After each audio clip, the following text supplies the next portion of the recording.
Let us do chapter exercise of The Summit Within. This chapter is about HPS Ahluwalia. Major Haripal Singh Ahluwalia was an Indian mountaineer, author, social worker and IOFS officer. During his career, he made contributions in the field of adventure, sports, environment, disability and social work. He was born on 6 November 1936 and he died on 14th January 2022. For comprehension check on page number 79, you may mark in the book itself with pencil. Question 1. Standing on Everest, the writer was first, overjoyed, second, very sad, third, jubilant and sad. Choose the right item. Answer. He was jubilant and sad. The author mentioned that he had already done the ultimate in climbing and there would be nothing higher to climb and all roads would lead down thereafter. Question 2. The emotion that gripped him was one of first, victory over hurdles, second, humility and a sense of smallness, third, greatness and self-importance, fourth, joy of discovery. Choose the right item. Answer. Second option, humility and a sense of smallness. You may mark in the book itself. Question 3. This also you can mark in the book. The summit of the mind refers to first, great intellectual achievements. Second, the process of maturing mentally and spiritually. Third, overcoming personal ambition for common welfare. Fourth, living in world of thought and imagination. Fifth, the triumph of mind over worldly pleasures for a noble cause. Mark the items not relevant. The items which are not relevant are option 1, option 3 and option 4. Just mark it in the book itself. Working with the text on page number 80. Question 1. Answer the following questions. Part 1. What are the three qualities that played a major role in the author's climb? Answer. The three qualities that played a major role in the author's climb are endurance, persistence and willpower. Part 2. Why is adventure, which is risky, also pleasurable? Answer. Although adventure is risky, it is pleasurable too. This implies that climbing a mountain is a great challenge filled with difficulties.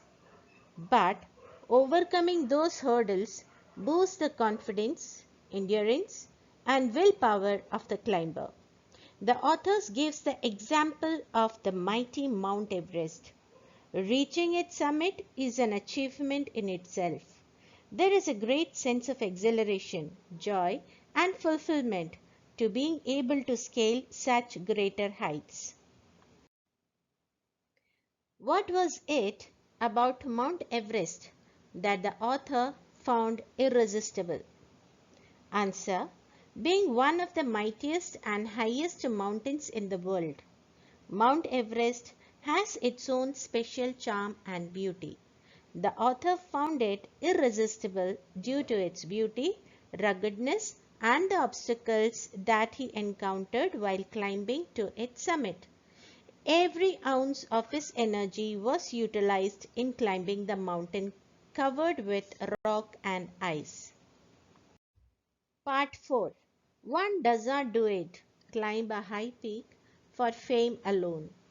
What does one do it for really? Answer. It is true that one does not climb the highest peak for fame alone. It is a test of one's endurance, persistence and willpower. One reason is simply because it exists, and the other reason is because it holds the capacity to change a person completely. It transforms the climber spiritually and emotionally. The man who has been to the mountains never returns as the same person as before.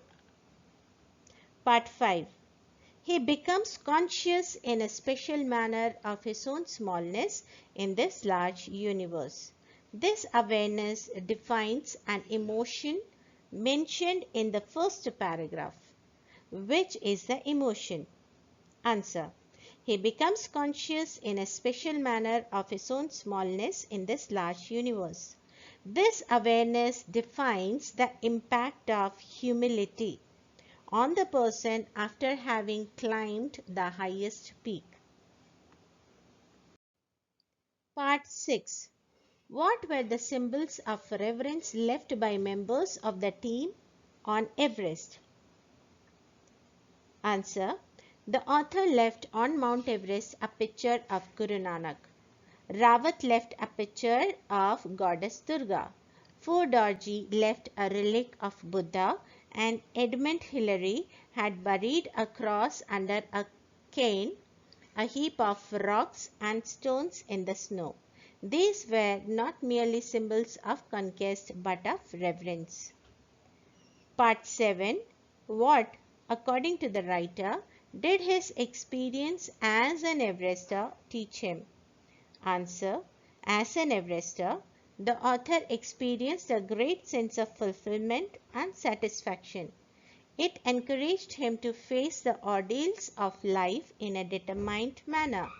It taught him that the conquest of the internal summit is also equally important compared to climbing a mountain.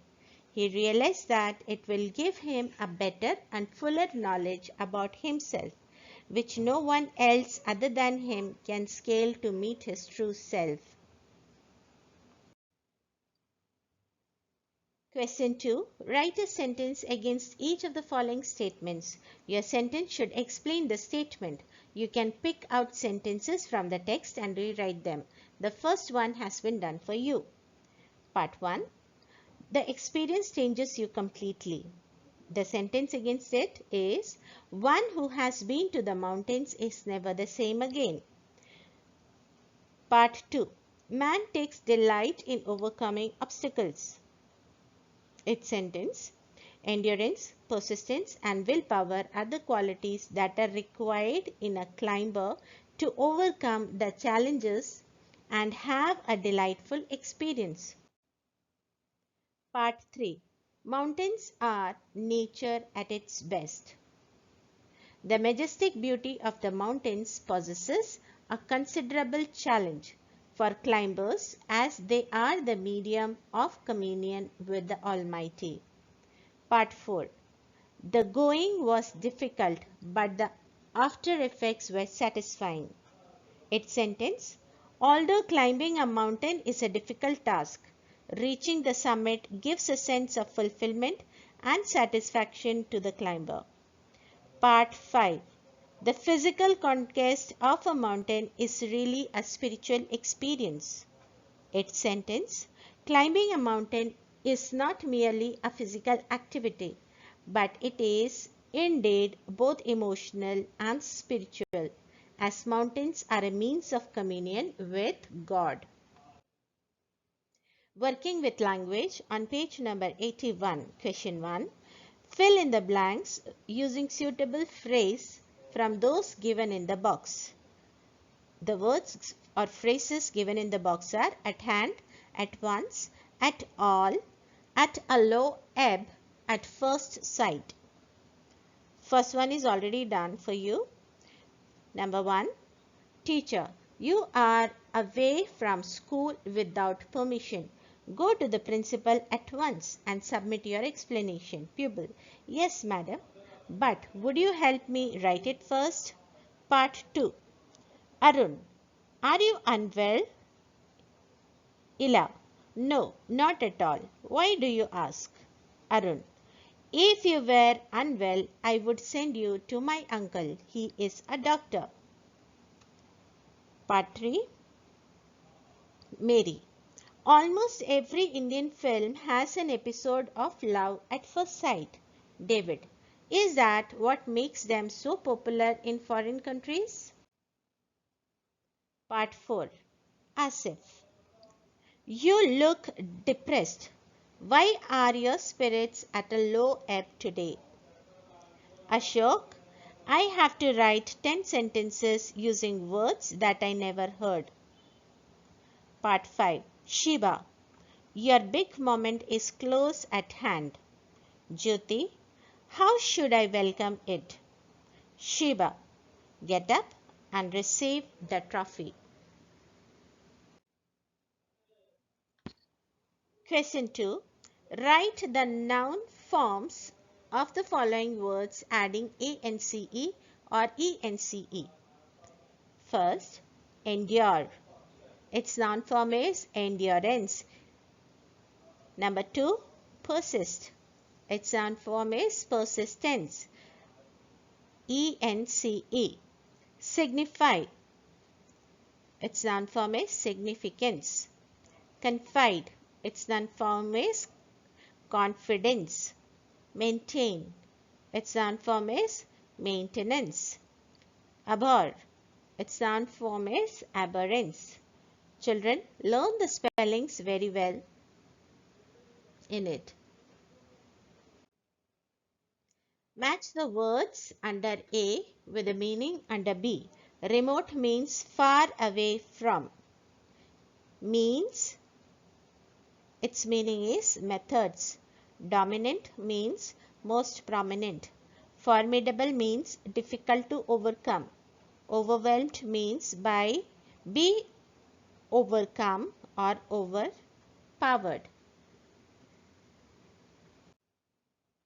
Fill in the blanks in the sentences below with appropriate words from column under A. There were formidable obstacles on the way, but we reached our destination safely. B. We have no means of finding out what happened there. C. Why he lives in a house remote from any town or village is more than I can tell. D. Overwhelmed by gratitude, we bowed to the speaker for his valuable advice. E. The old castle stands dominant above the sleepy town. Children, keep your written work updated. Thank you.